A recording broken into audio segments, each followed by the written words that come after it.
155. I think this is episode 155. August 8th, 2020, 9:57 a.m. I don't have the Rona. That's what I was talking about the last episode. Got tested twice now for work. I don't have it. So part of me is happy that I don't have it. Well, I mean, a lot of me is happy that I don't have it. But then the other part of me is like, I got my test yesterday and I was like, I don't have the Rona. And I was like, yes. Then I was like, I still feel like dog shit though. And I was like, I woke up today and I was like, for some reason, like expected that because I didn't have it, it was just, I'm no longer allowed to feel bad. And I woke up this morning and was like, oh, like, literally did like a Wolf of Wall Street, like hour shower, like steam shower. It was just like draining my face. But yeah, I think people forget you can still get sick and not have corona. Right? Yeah. There are a shitload of other illnesses that we've had our whole lives that make you feel bad, and you can still get those. Yeah, I think that physician that Rogan had an epidemiologist on, or like a virologist or someone, right when corona was getting going, and the guy was super brilliant guy, super just apolitical, intelligent, was just very soft spoken, but he goes, people forget that none of the other diseases. It's my alarm. None of the other diseases went on vacation. Time for a podcast. Yeah. Fuck you. None of the other diseases went on vacation. He was like pneumonia. Exactly, right. He's like, they didn't just like corona came in and they bumped fists and tapped out. They're like, all right, bud, you got this round. Like everything else is still going. Everything else is still going. And one of the guys at work had strep throat this week. Of course, they all thought he had coronavirus. Yeah. And he's like, well, my entire throat is full of white shit. It's, usually what you get when you have strep throat. Why don't you test for that? Yeah. Not a no, man. Corona. Put him up against the wall. Like, all right, bud. Great. Sorry. Yeah. Exactly. So, anyway. On that happy note, Colonel Tyler Morton, PhD, author of From Kites to Cold War. So, woo! Oh, nice. I brought a copy this time. Nice. I'll bring out my Kindle copy. Can I be part of the club? Can I? I don't know. Can you? Ah, damn it. Well, it's. Oh yeah, you can totally see that. Fuck you. Fuck you. Wait. There we go. It's you can kind of. There we go. Yeah. So we got into it last time, but so I don't know. Let's just pick a random spot and keep going. One of the first things I thought that was kind of funny was, relatively, I like to think I'm a fan of Clarence Kelly Johnson. Just the little bit I do know as a biology major, but Skunk Works. He's fucking crazy. He used to drink. He's famous, right? What?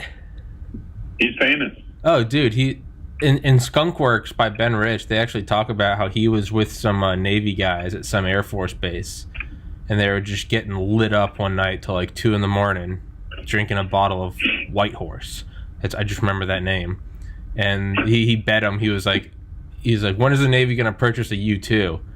And they're like, Clarence, like, you fat old hog, like, you can't take a U-2 off from like one of our carriers.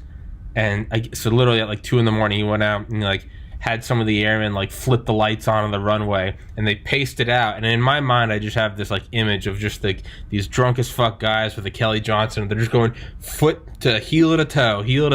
But they walked it out. How long is it? Well, they walked it out, and they walked out the length of whatever carriers these guys were operating, and they found out that they could take a U-2 off from there, and that's what opened the door to like Navy sales. So I thought that was kind of funny. But on that note, in your book, it talks about how when they were looking for what would become the U-2, is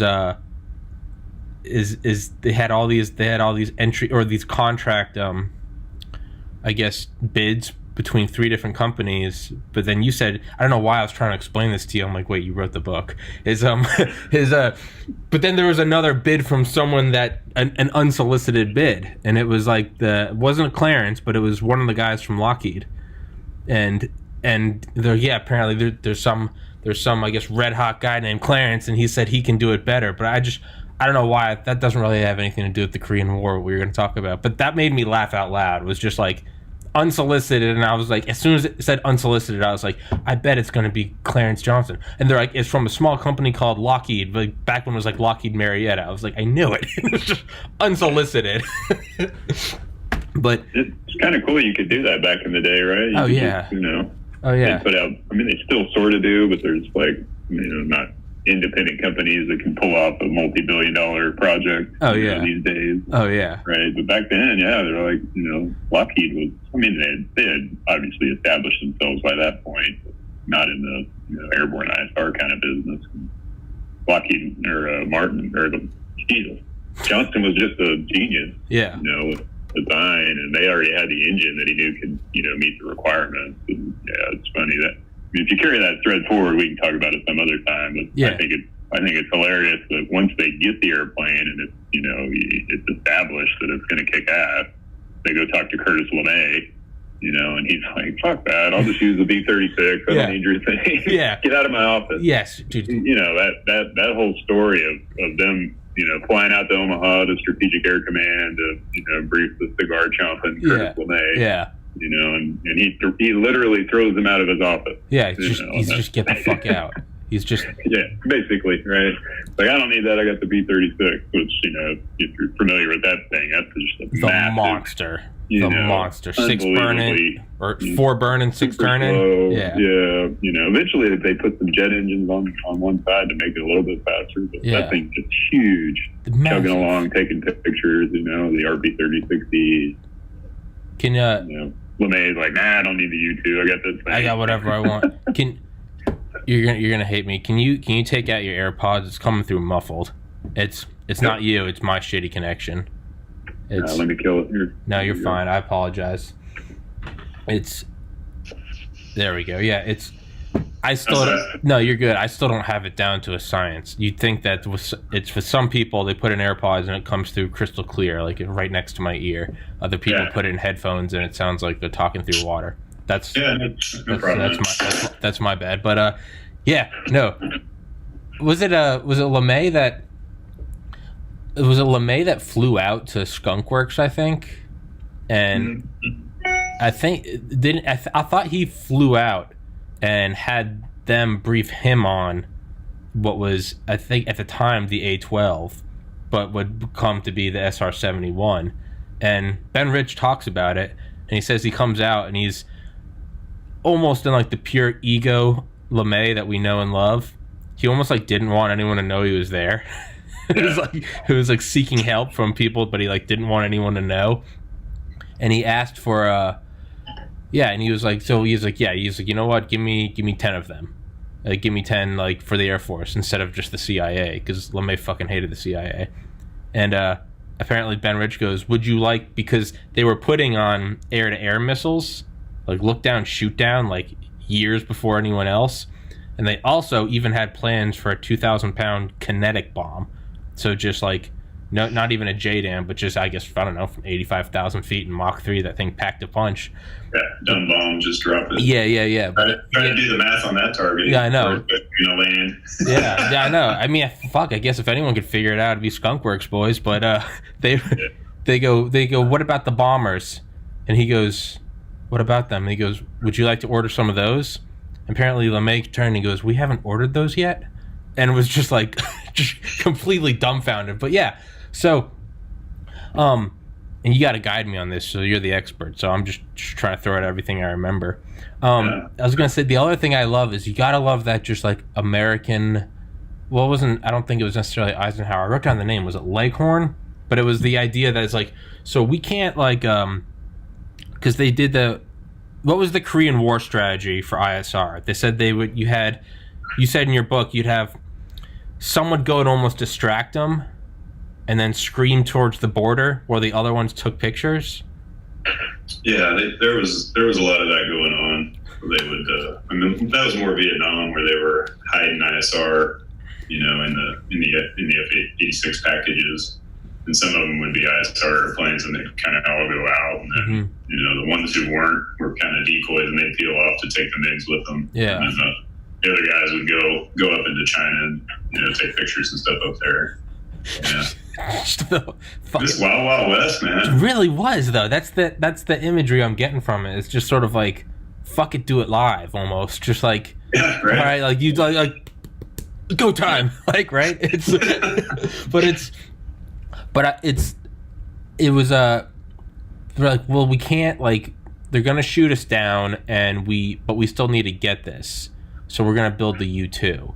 And then even then, after Francis Gary Powers, I love, again, even like the backdoor like briefings were like, so we can't keep flying over them because they're gonna shoot us down, and everyone was, I concur. Then it was, but we still need the ISR, and it was, I concur. So we're gonna stop doing it, but how much higher and faster do you think we can go? Like, you think we can do it? I think we can do it. Fuck it, let's do it. And that's what birthed the SR-71. But yeah, the B-36 equipped with cameras that's insane. Yeah, well, I mean, the whole thing started. So in the you're familiar with the Berlin airlift, right? Yes. So they had all these corridors going into Berlin, and you had to stay in those corridors. Yes. If you flew out of them, it would shoot you down or whatever. Yeah. That was the idea. So they're like, hey, we got, we can take supplies into Berlin where the U.S. stuff is. So let's take some of those airplanes that are authorized. Yeah. And put some cameras on them. Yeah. Right. So we can do some, because you got to remember, back then they didn't know shit about Germany. I mean, yeah. They didn't have any good images of, the stuff, where the Soviets would come in if there were going to be a war. They were pretty blind. That's pre-Corona. Despite having fought a war not too, much before that and bombing the shit out of the place, they still didn't really know, they didn't have good intel on where things were and where they would need to attack and all that kind of stuff. So they were trying to get anything they could, any way they could. So they started, putting cameras on all those transport aircraft, as many of them as they could, and the B-36 was one of them. That thing had a massive camera on it. Yeah. Was that the one that had the 20-foot?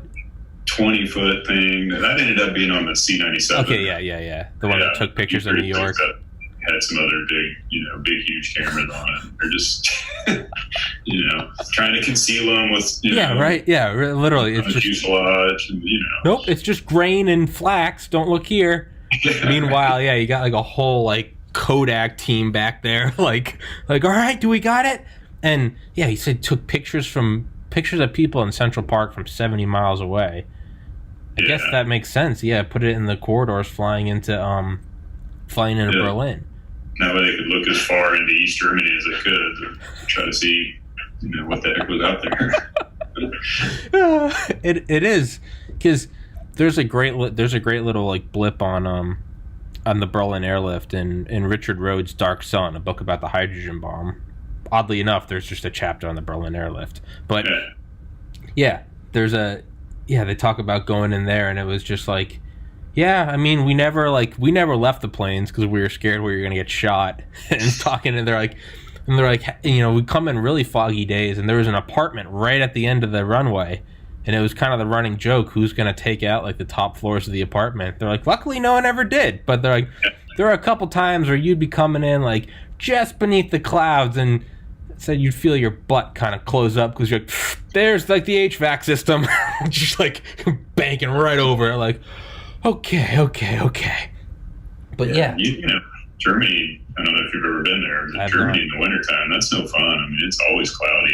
That's like Maine and New Hampshire. Yeah, it's fuck that. It's not ideal for flying, and Yeah, but I have to when listening to your book, I have to like put myself back in that mindset, because it was, what was that operation where here's a plan to map the entire surface area of Eastern Europe and parts of the Soviet Union, and it's like, oh yeah, this is prior to like Corona and keyhole satellites. Like this, we didn't have this shit. Like, it's very easy for me to fall back into this, like, literally growing up with Google. I need to stop saying literally. Growing up with Google Earth on my phone, like. Yeah, we forget. Right? Yeah, that is. Yeah. Remember so the Air Force, drops these atomic bombs on Japan, right? And that becomes the strategy. I mean, that's how you're going to win a war. Yeah. So after World War II's over, they tell the Air Force, okay, so you got it. Make sure you can bomb Russia and save us all. Figure it out. You guys got it. Yeah. Sorry, it's F-22 fly on Saturday day here on Langley. So that sounds awesome. There'll be F-22s flying over, but the Air Force has no idea what to target.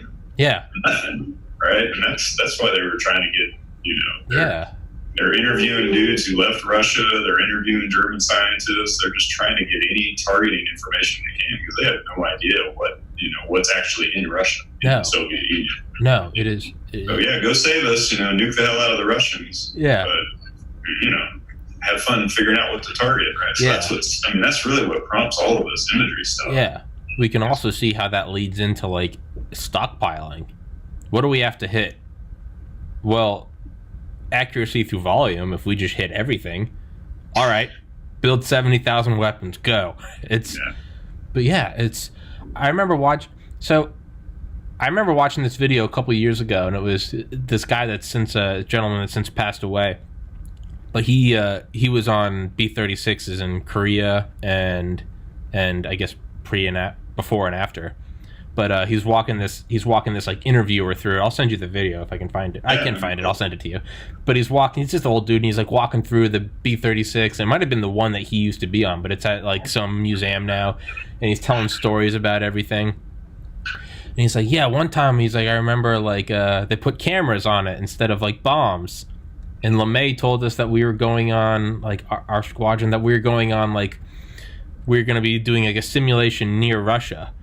Or Soviet Union. He's like, and we get close to it, and then we're supposed to be going like west, and we start going east.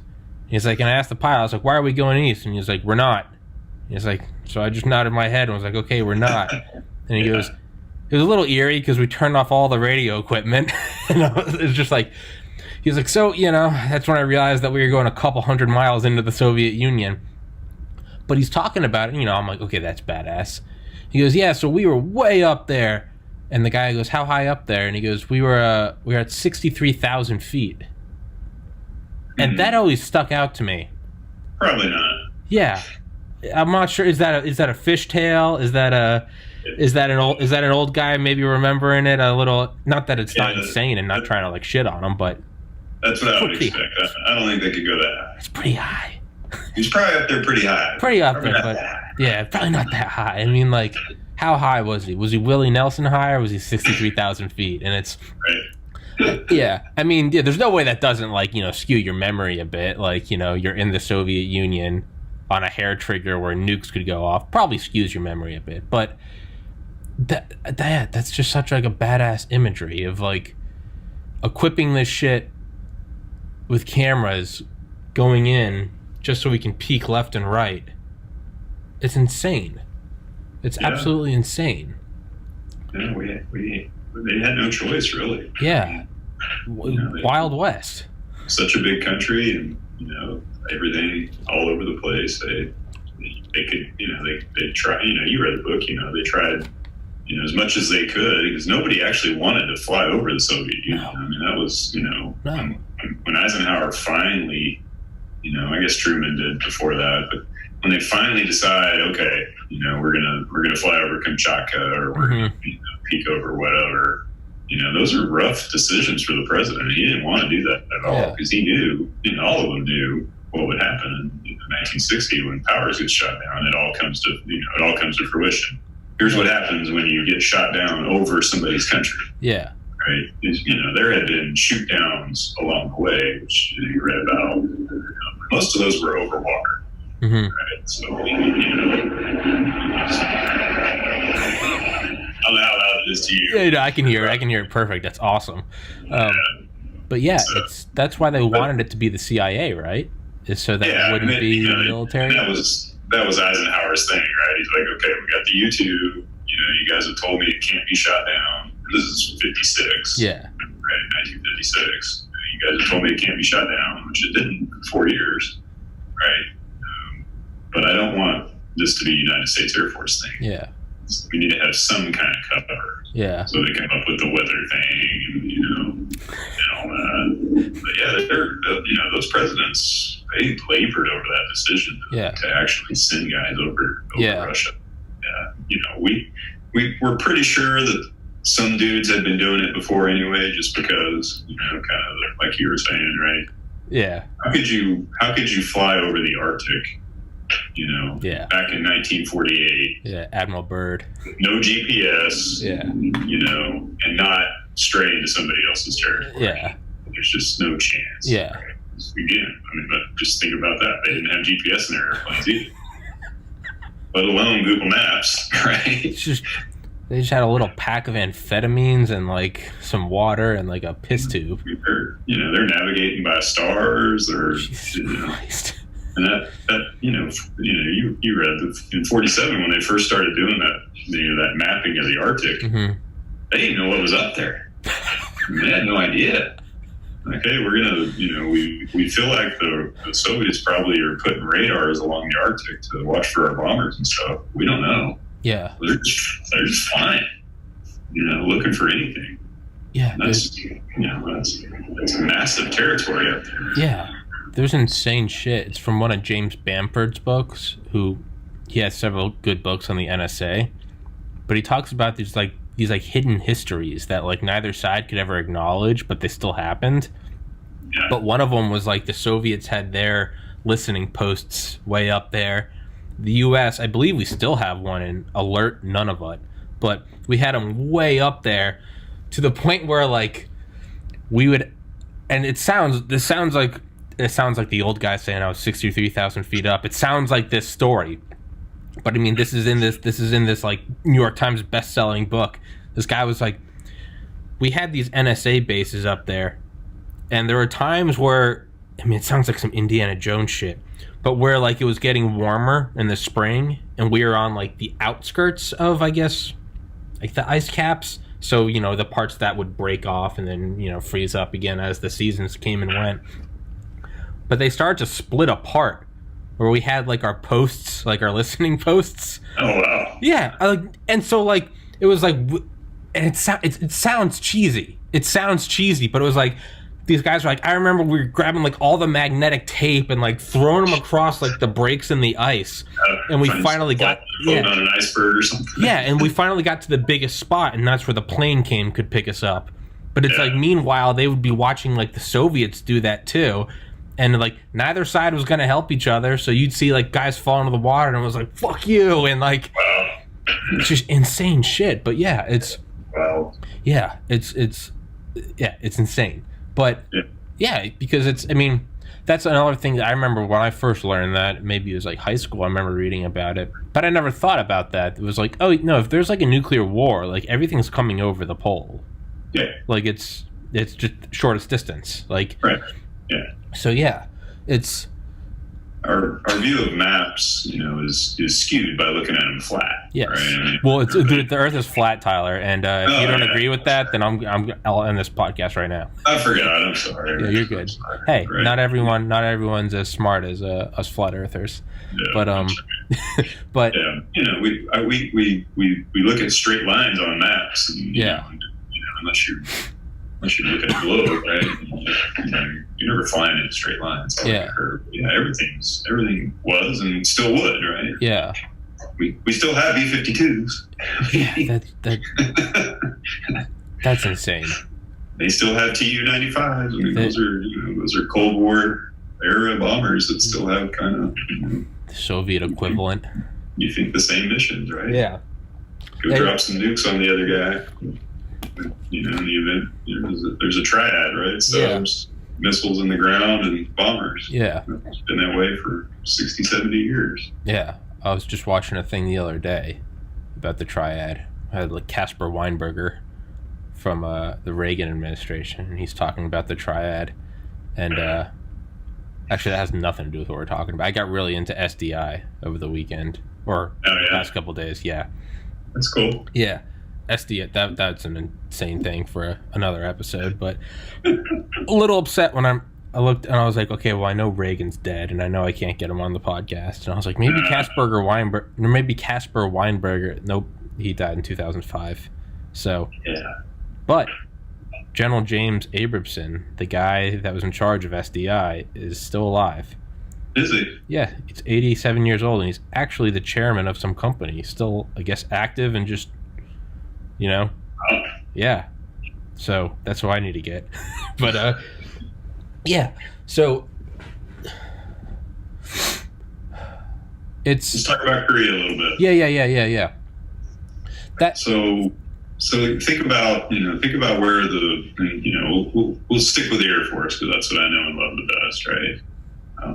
So think about where they are. We were just talking about what they were doing in 1948, right? So the Korean War starts in 1950.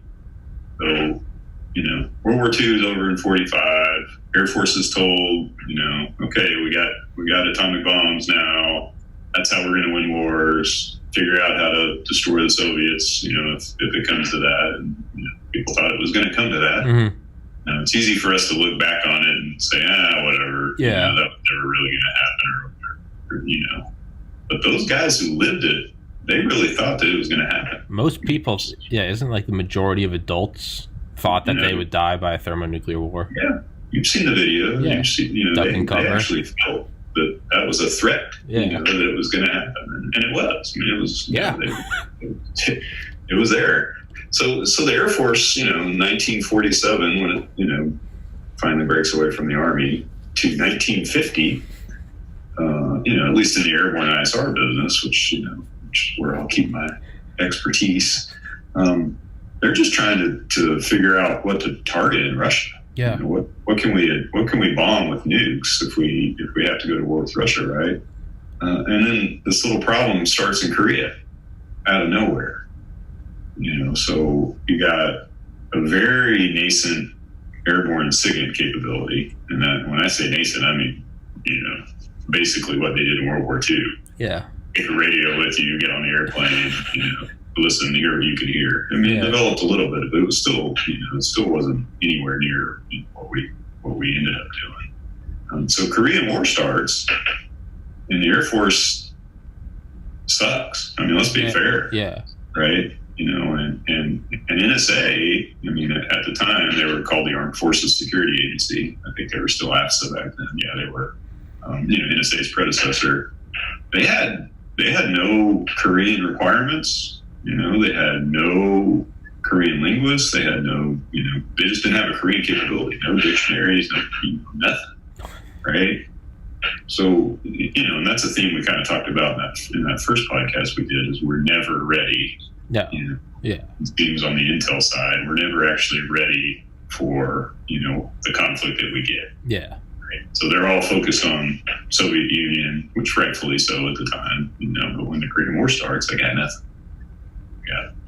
There's a very small imagery capability in the Pacific Air Forces, but as far as airborne SIGINT goes, and the ability to find targets on the ground, to either attack or to tell bombers to go get it, or to tell the guys on the ground, that's where the bad guys are, that kind of stuff.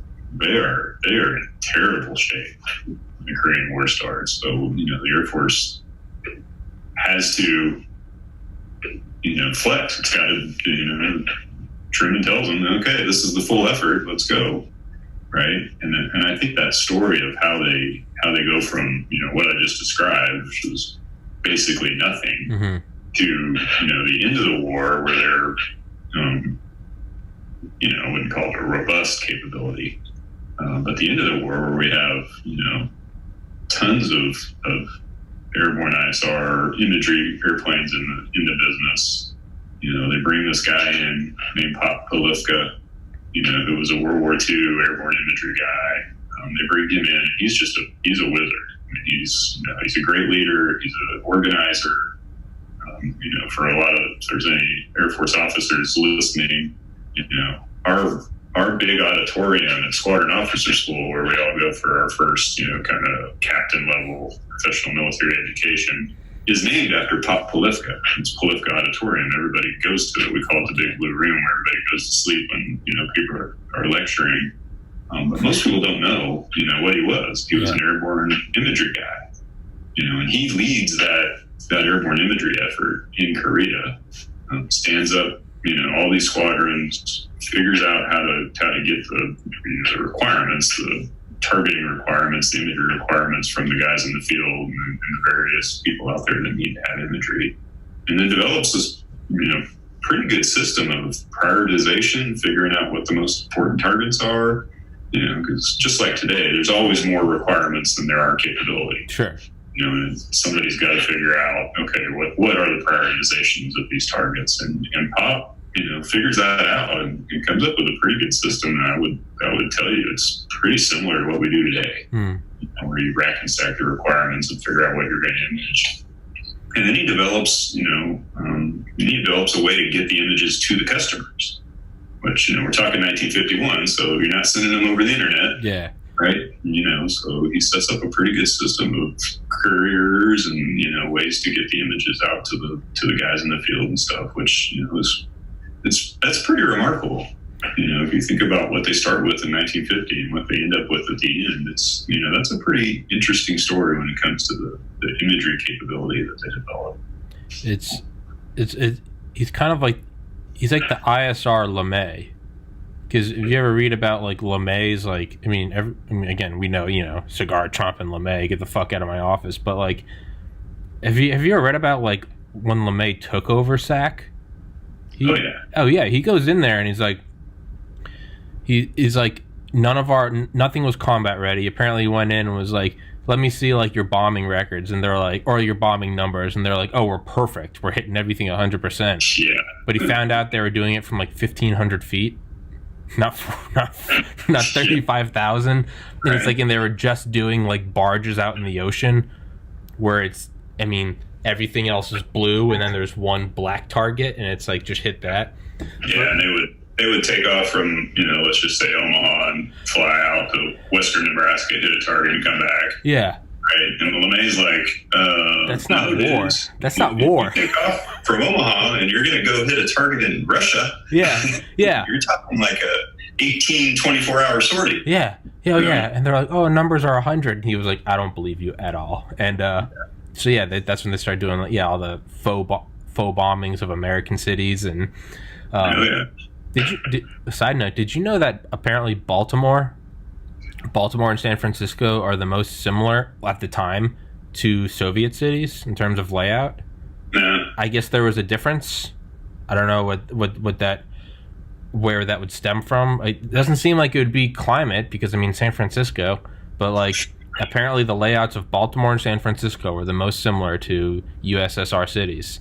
Huh, interesting. And so we simulated bombed the fuck out of those. But fun fact. But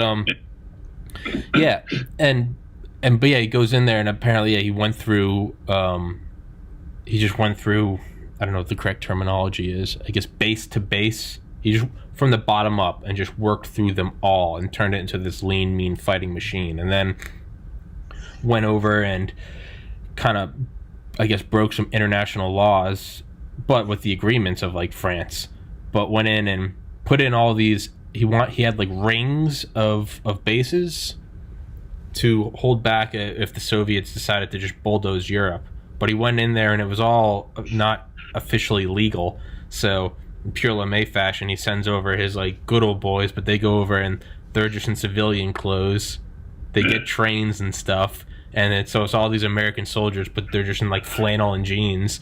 And they set up all these like secret air bases. Point of me saying that, though, is he went through and took this almost non-existent capability and set up the supply lines and did it all. Really wasn't supposed to be doing it, but he did it all from the ground up. That's it. You're mirroring it again with the ISR, though. You go in and it's like, what do we have? And it's like, I don't know, we got some like Kodaks. Like, no, when you go up and how do we get it to the customer? Same thing. Well, it's not enough that you take the pictures, because you can get the best picture in the world, you can get it crisp, and you can get it, but it doesn't matter if it's sitting in the airplane, if it's not live. You can't pause time.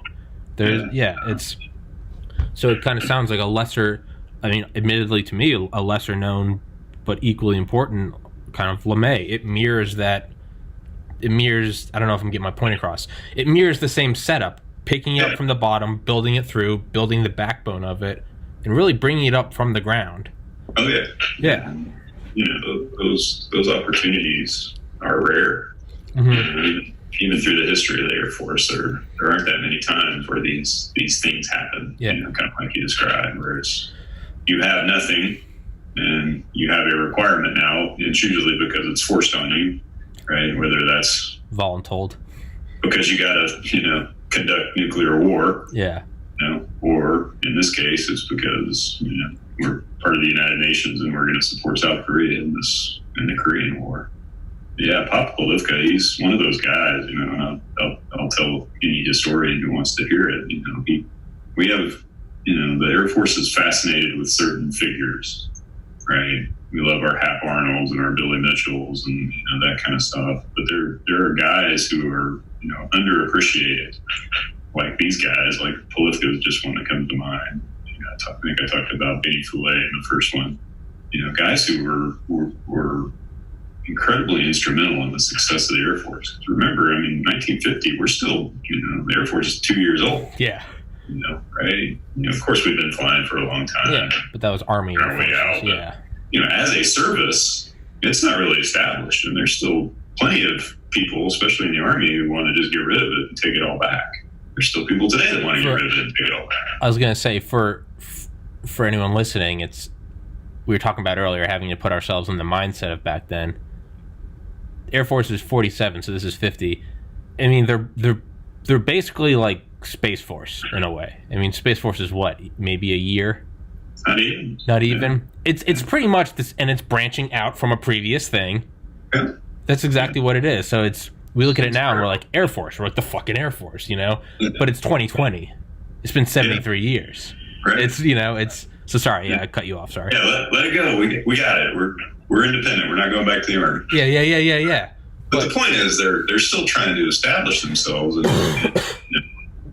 and not once and for all, but to continue to build their credibility, right? So they were very successful in 1948 in the Berlin Airlift, which is really the first, United States Air Force operation. And that's LeMay, right? LeMay's in charge of USAFE, U.S. Air Forces in Europe during the Berlin Airlift. So that's kind of his.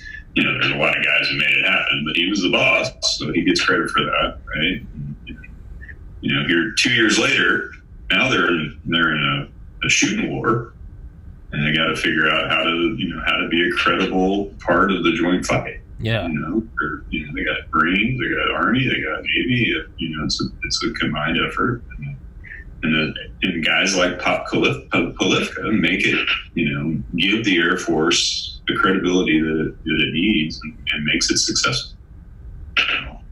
I think a lot of times we underappreciate these guys because they're just not household names. Yeah.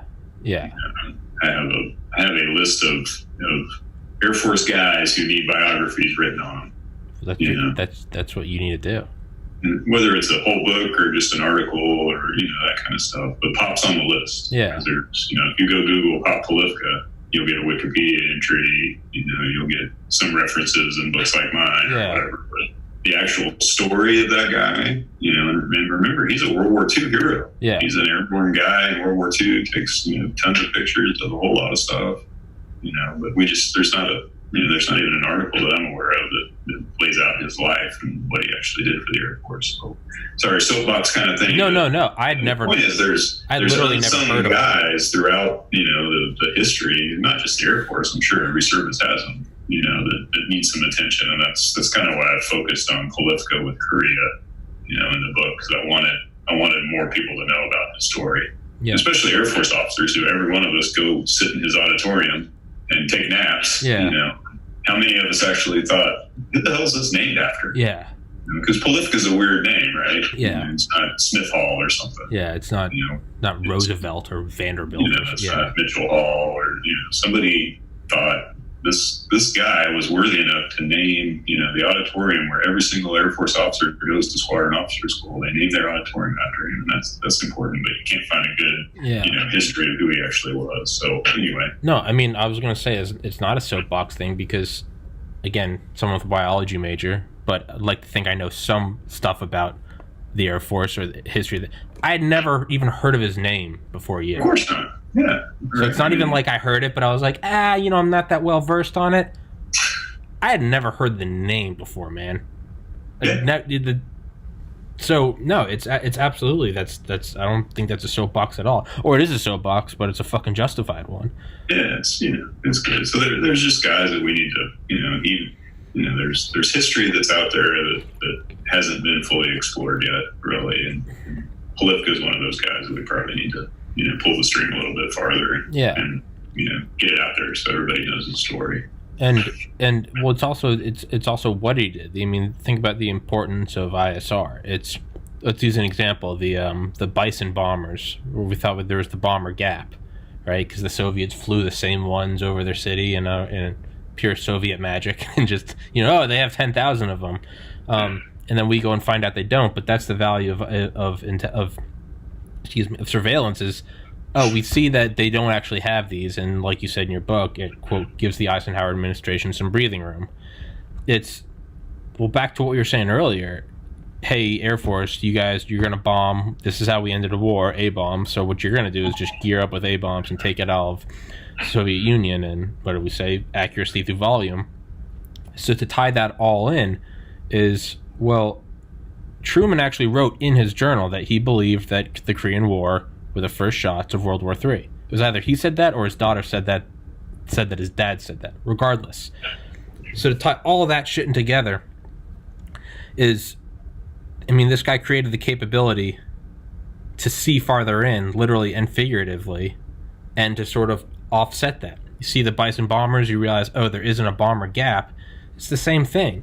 If you enhance their intelligence gathering capabilities, I think you can make the argument that not postponed because it didn't happen, but prevented an all-out thermonuclear exchange. I know I'm kind of scatterbrained if I'm making that point, but no. I mean, quite possibly, right? I mean, 1957, right? 56. I can't remember when the first U-2 flight over the Soviet Union was. I think it was 56.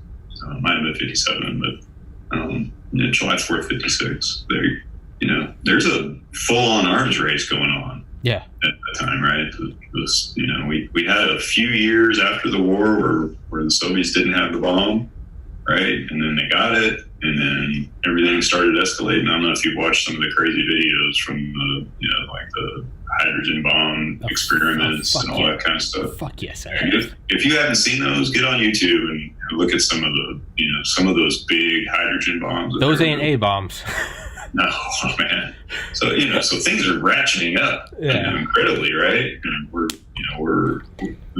United States economy is doing great after the war. We all know that, but we're still spending way more money than guys like Eisenhower want to spend on national defense. Mm-hmm. He, despite the fact that he won the war and he's a retired 4-star general, he still understands that there's more to the economy than just defense and stuff. Yeah. So putting the U-2 over the Soviet Union when they did, just like you said, let's go fly over these airfields and see what they actually have.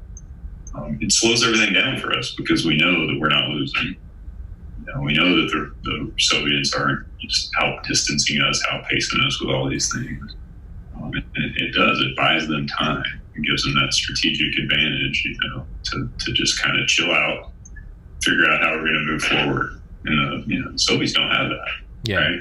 You don't know any stories of Soviet ISR aircraft overflying Kansas, right? I was going to say that earlier. There's no Soviet SR-71 stories, right? Yeah, they had ISR aircraft, but the glory of the United States during that time, during the entire Cold War, that ability to put impunity, to put an airborne ISR platform off of somebody's coast, in the 50s, 60s, and 70s. Nobody else could do that. I mean, that's the definition of big dick energy. Yeah. I mean, you're right. There's no story. There's no story. There's just no historical objective basis for Soviet overflight. Yeah. They don't get overflight until the Open Skies Treaty. Yeah. Yeah. And they're able to actually do it legally, right? Yeah. I mean, satellites, of course. And, when that all started happening, but, for an airborne ISR guy and historian, the ability of the United States to do that started in 1947, right? I mean, we start doing that in the Baltics, in 1947, spying on the Soviet Union. And we do it. We're able to do it today, and we're still the only country that can do it. Yeah. Lots of countries have airborne ISR. Yeah. Lots of them, right? But you can take an RC-135, fly it out of Omaha right now, and be, just about anywhere around the globe, and put, an airborne ISR sensor off of somebody's coast. Yeah. Tomorrow. Yeah. Tonight.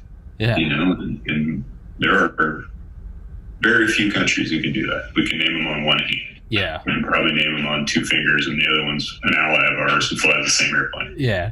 Right. So, I mean, it's just that ability gave us that leg up throughout all of this stuff, all the things that we talk about in the book. The ability of the United States to just, whether they flew, from CONUS, or whether they, all the bases that we were talking about that you established, your Milton Halls, your Tadinas, all those places, where you can fly an airplane and be off somebody's coast. Yeah. And that is a unique capability that nobody else had. And sometimes, one of my old bosses, Joe Santucci, he wrote a dissertation on the political use of airborne ISR. And, his whole thesis is oftentimes the point of flying the airplane wasn't really even to gather intelligence. It was to make a political statement that we're watching, one, and we can do this too, right? Okay. But we can, we see what you're doing over there, whoever, fill in your block for whatever country you want. And we're going to fly an airplane over there to show you. Just to be the first one on scene, to fly off your coast, Libya, and make you notice that we're paying attention. And of course we're collecting intelligence the whole time. But his thesis, and I think he proves it pretty well, is that, sometimes the intelligence gain isn't priority number one. It's more about making a political statement to whomever you're trying to influence, which I think is pretty powerful. Yeah, it's like those shitty little bombs that they would throw out of Zeppelins in World War I. But it wasn't necessarily that these things did much. I'm sure they probably racked up a couple kills just by chance, but it was more so, hey, you're in your hometown, far away from all of human history. The war has always been, quote, over there, and now we're above you. Yeah. It's the psychological. Again, maybe you threw a couple grenades and got a couple unlucky fuckers, but it's the psychological message. We're here. Think about the fear that the Zeppelins over the UK in 1914 fired. I mean, they were freaking out, panicking. And that was exactly what it was. Was the military gain really going to be that big? Yeah. Yeah. I mean, it's sowing fear and doubt into the population that, maybe my country can't take care of me, and that kind of stuff. Yeah. That's huge. Yeah. That's huge. Yeah. I was going to say the psychological impact of LeMay's bombing raids over the Japanese mainland. But then I realized I was going to say there is psychological impact to that, but it's also, those weren't little hand grenades out of Zeppelins. That was full on fire bombings. So yeah, maybe not the same, but yeah, maybe not the same. Maybe not psychological. No, it might have been the literal incineration of the city that did it. It's always fun to think about. LeMay had firebombed, over half, some say 70% of Tokyo, had burned it to the ground. Yeah. And killed way more people than the atomic bombs ever did. No, LeMay was worried about being tried as a war criminal if we lost. Yeah. It's always fun to wonder, if we hadn't used the bombs, how much more firebombing was Japan going to take? Well, I thought maybe this is just hearsay, but didn't we actually go through our entire supply of incendiary bombs? I don't know.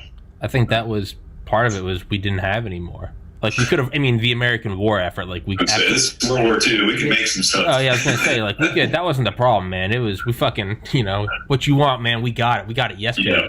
We were doing Amazon same day delivery back in World War II. We went with airplanes, tanks, and vehicles. Yeah, I mean, dude, we went Big Mac on it. We went billions and billions served. It's I think it was Lockheed Martin. One of their plants was building a fighter jet every hour and 10 minutes. One of their plants, not the U.S. war effort. I said that in a past episode. I said the U.S. was building a plane every hour and 10 minutes. No, one plant. One of the plants was building hour and 10 minutes. But yeah, I can't remember. I won't try to quote all the stats, but just think about the amount of equipment that we just scrapped. Basically the day after the war ended. Oh yeah. All the airplanes, the thousands and thousands of airplanes that we had, we just, left them, gave them away. Yeah. Gave a lot to the Soviets. And it was crazy. Yeah. How much stuff we had. I mean, we had millions and millions of guys on active duty. We had almost 4 million people in the Army Air Corps. Yeah. That's insane. Here we are today. We have 370,000 or so, and it feels like we're a pretty, big service, right? Yeah. Air Force is pretty big. We have not even a tenth of what they had during the war. That's insane. Yeah, that's rise to the occasion shit. Yeah, but it is the fuck. What was I gonna say? You were saying if we hadn't dropped the bombs. Well, wasn't that one of the worries? Was they actually Leslie Groves actually wanted LeMay to? I don't think he had the superiority to say that. I mean, he was in charge of the Manhattan Project, but he actually wanted or voiced his concerns that he wanted LeMay to hold off on some cities because they needed to see what an A-bomb would do to an untouched city.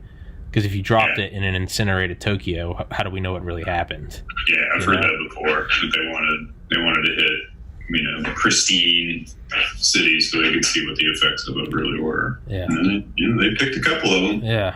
And the most fucked up thing is that people in those cities, there were reports of they thought that they just weren't going to be touched for whatever reason. They thought they were being spared, and it's like, god damn, if there isn't more of a fattening up the sacrificial lamb. Whew. But I think of the gravity of that decision and the situation that they were in, right? I mean, for Truman to pull the trigger, so to speak, on that decision, just the weight that the senior decision makers and usually the president has to make sometimes, just all the various factors, and Truman wasn't really he wasn't a warmonger by any stretch of the imagination. Mm-hmm. And for him to make that decision, you had to know that millions of American soldiers were going to die in the invasion of the mainland, right? I mean, that was, if history's right, if everything you read is right, that was the one thing that pushed him that way was, we're firebombing the bejesus out of these guys. They're not giving up. Killed more of them with firebombs than any of these bombs will kill them with anyway. They're not giving up. The only thing left for us to do, after we had taken Okinawa, was to invade the Japanese mainland. And the numbers are in the million, right? Over a million casualties on the U.S. side, and who knows how many on the Japanese side. So he's thinking about all the death that's going to happen. The Japanese don't surrender for the most part. Yeah. We saw that in Okinawa, guys just killing themselves, jumping off cliffs, even the civilians. Civilians jumping off cliffs. Yeah. All the stuff that you saw, and just think about the weight of that decision that he had to make. It's insane. Factoring in all that kind of stuff.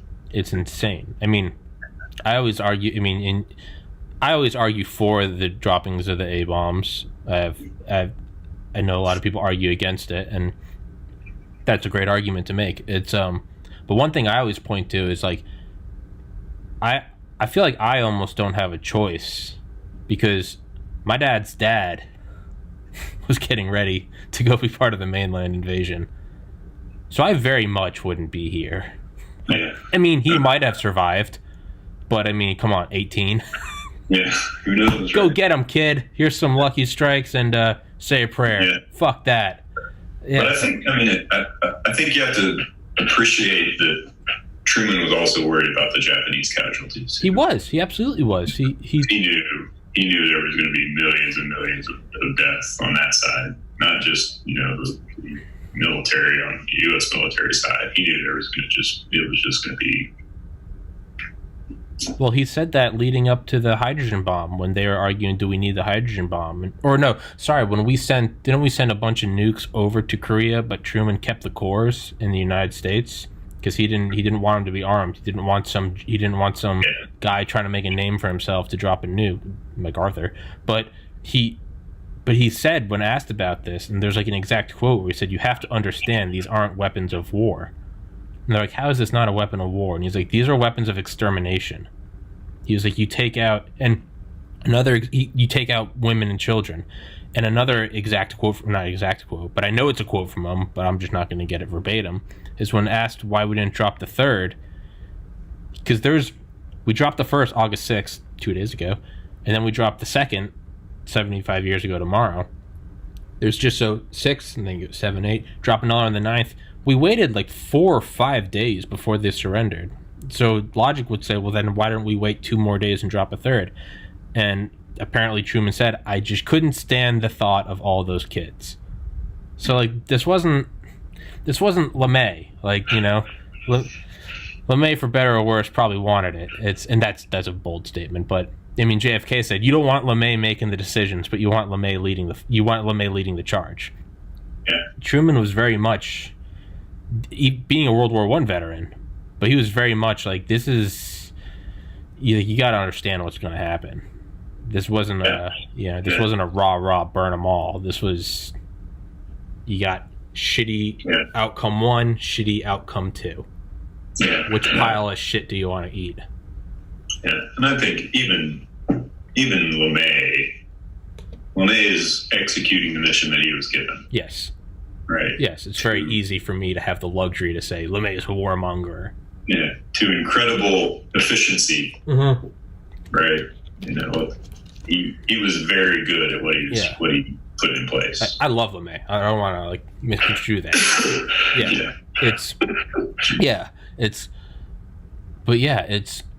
You're right. I mean, this argument, you could almost, roll your eyes at it. But I mean, really, it wasn't just save the projected 1 million casualties.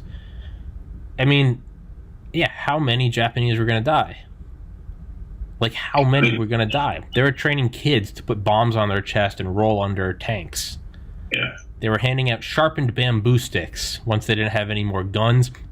They were apparently they were rolling out 1800s cannons. They were going home alone on this. They were, Yeah, it was going to be brutal. And then, it is worth noting that another factor was we needed to show the Soviets that we had you can't pretend that wasn't part of it. That was part of it. That was. There is no doubt that because by this time they know, the war's over. We're going to win. Yeah. One way or another, we're going to win. We already beaten. Europe war was over. We already know that the Soviets are going to be our adversary at this point. I mean, it's very clear to everybody. Yeah. There is no doubt that dropping those 2 bombs was part of that messaging campaign to those guys. It was absolutely a flex. It was 100%. Yep. Yeah, I mean, you cool with doing like 5 more minutes? Yeah. I can go as long as you want. I just don't want to keep you. Let's do 5 more minutes. And Gucci. But yeah, dude, it's definitely weird to think about, because what would have happened if we hadn't dropped them? Would we have just burned through that whole... Was dropping them... Was it that there was a threshold that had to have been hit? And let's just say it's 300,000 deaths, and maybe after 300,000 more they were going to stop? Or was it the style of the death? And it's... I mean... The temporary creation of a star over a city. Could we have gone through and killed 10 million with bullets and they wouldn't have surrendered, versus 300,000 with the heat of a sun? Yeah, just to snap your fingers. Yeah. And I think we, because these are familiar to us, right? You got to put yourself back in their time when, there wasn't an A-bomb before August 6th, right? 1945. Yeah. So, can you imagine the feeling and the shock of that happening? Yeah. Just out of nowhere. That's true. Yeah. This thing exploded in the air and killed 300,000 people and wiped out our entire city. Yeah. It's just 500-mile-an-hour shockwave. We've been conditioned, right? Because these bombs have been part of our entire lives, and our parents' lives, whatever. It's just normal. I can get on YouTube right now, like I told you. Hey, let's go watch the Soviets demonstrate an H-bomb. Joe exploding 1. in the atmosphere. Yeah, Castle Bravo, Teapot. You can watch them all. No big deal. We're used to it. But imagine being a guy in 1945, and this thing happens. Yeah. Even the most ardent supporter of the emperor. Yeah, that's this is different. This is not 100 B-29s flying over, dropping fire on us. Yeah. I can feel that. That's it's in a bomb. It's fire. Yeah. Okay, it's terrible, but it's tangible, right? You know what that is. Yeah. What was this? Yeah, this vaporized people. Yeah. This burned their shadows onto walls. Right. This didn't start a fire, that I could start if I, am not cautious with my cigarette or something. Yeah. This is the hand of God. Yeah. I mean, this is what was the hypocenter, 5,000 degrees Fahrenheit. Yeah. Or that's the air, not the blast itself. The blast itself is hotter than the sun, but yeah, and that's what it was so different. That it hadn't changed the calculus of the Japanese thinking. Yeah, people jumping in the river to cool their burns, but the river was boiling. Yeah. I mean, you got to think about the shock and awe. That is, I mean, what else do you use to end World War II? I mean, if World War II was occurring, at a certain point, almost like you and I were saying, where you were just saying, we're conditioned for the nuke. At some point, you almost got to imagine there's some sort of conditioning in World War II. It's just understood that everyone's dying. Whether it's, Holocaust or D-Day or whatever. And then it's just part of it. If you think about just the simple fact that the Japanese and Chinese had already been at war for a decade almost before World War II actually started. Rape of Nanking. The amount of death and mayhem that they had seen, it's just another thing, right? Yeah. It's just more people dying. Yeah. It's terrible to think about it that way, but it is. I mean, you're talking 40, 50 million people died in World War II. Yeah. When you factor in all the civilians and everything. I don't know the exact numbers, but I mean, I know it's up in those things. I think the upper estimate. Death is just a thing. Yeah. It's terrible, but it is, right? Well, it's also, how much bombing can you take? How much invasion can you take? You can probably take it all. Yeah. Until there's nothing left to fight with. I mean, think about the kamikazes, dude. These guys were heroes, though. They would go through this, training. They'd get their names in the paper. They got these weird haircuts where they almost looked like monks. I don't know what the purpose of that was, but they got, robes. They got all the prettiest geisha women, so they got all the comfort women. They were heroes, and they went off, and their planes didn't have landing gear. They had explosives. They were locked in, no parachute. I mean, this is, and I mean, most of these guys are 16 to 20 years old. That's a fact I found out yesterday. I did not know that. But I mean, you got to think I can get it. Your country's being, destroyed by what you perceive to be an aggressor, the enemy, the evil Americans, and you're going to defend your homeland, which has been there for thousands of years. Of course, you're going to get jacked up and go, protect your nation, fly your colors. So you're fighting that mentality, though. How do you counteract that mentality? I think just think about the island hopping campaign with all the Japanese guys in the tunnels and the caves, and they had to burn them out. To get, to end it. Yeah, and when you're finished, that was going to happen, right? Okinawa was terrible. If you ever read about the Battle of Okinawa, spend some time. Yeah, in Okinawa, watch a documentary about it or something. I mean, it is awful. That was a microcosm of what mainland Japan was going to be. Yeah, I mean, Iwo Jima, I can never say it. Peleliu. I was butchered. That one was insane. Yeah. We had been doing that. Yeah. Every few months, having to do that stuff, and so there's no way you could ever believe that they were just going to surrender. No, not at all. No matter how devastating the air attacks were. Yeah. Right? Yeah. I mean, we'll wrap this bitch up, but I mean, I think it serves to point even after. So let's wind the clocks back 75 years from right now. So now we're 2 days after the first A-bomb. So we dropped this thing that, oh my God, what is this? Rivers are boiling. They still haven't surrendered. It's been 48 hours. So well, let's find out if they have more than one. Yeah. Maybe they only have one. Maybe they're maybe they played their hand. So they were still going to fight us, right? Yeah.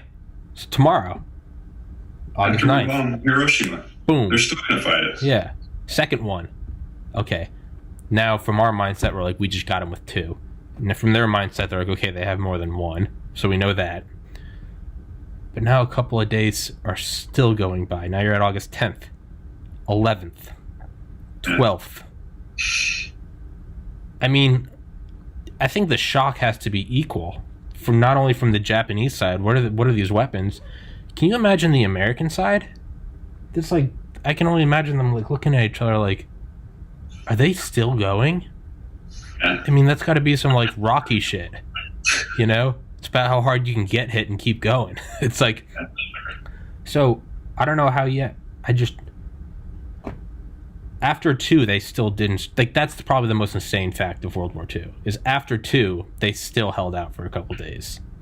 Yeah, well, because you had all of the hardcore, army guys wanting to fight. And they're advising the emperor that we're going to fight until there's none of us left. Some of them actually stormed the palace because they thought the emperor was getting weak. No matter what weapons these guys come up with, we're going to fight till the very, very end, right? And it takes the emperor just saying, I'm ordained by God. I'm making this decision. Yeah. Yeah. I think it was. We're surrendering. Yeah, I think it was Richard Rhodes that said it. It's like, how do you make a nation take a knee that believes that their leader is a god? Well, what you do is you show them the power of God. How else do you do That's it? what it takes, right? Yeah, you say you're from God. All right, like crack your knuckles. Here's the power of God. Yeah. God damn. Colonel Tyler Morton, PhD. Thank you for doing this one. Let's definitely do another one. We will. Fuck yeah. Choose the next. I'll brush up on it, and hopefully next time I won't be sick. And admittedly, my head is in fog right now. But we talked about Korea a little bit. We touched on it. Hey man, accuracy through volume. I do want to spend an hour talking about the Cuban Missile Crisis at some point. Fuck yes. No, let's do that next. I'm going to write an article trying to line it up with the anniversary, so probably publish it in 22. It's all about manned airborne reconnaissance of the Cuban Missile Crisis. Yeah. Everybody knows about the U-2, right? But there was so much more going on with, all kinds of stuff that needs to be written about, put out there in one nice piece. So spend an hour talking with you through some of that will help me kind of formulate my ideas. I would love to find out what's interesting to you and stuff like that. I would love to do a Cuban Missile Crisis episode. That would Yeah. That would be, yeah, I was gonna say it's kind of like the fire bombings though. You gotta just generally get close and you kind of get it. I think that's what you're figuring out about this podcast. You gotta choose a topic and you'll kind of get near it. It's fun, man. Yeah, I like it. Yeah, I like it. Yeah, it's conversation. Fuck yeah, man. I appreciate it, and thank you for coming on. And I'll text you after this. Let's definitely set up a Cuban Missile Crisis episode. All right, brother. All right, man. Stay safe, stay healthy. Don't die from COVID. Man, I'm gonna try not to. All right, man. Take care. Peace. You too, buddy. Out.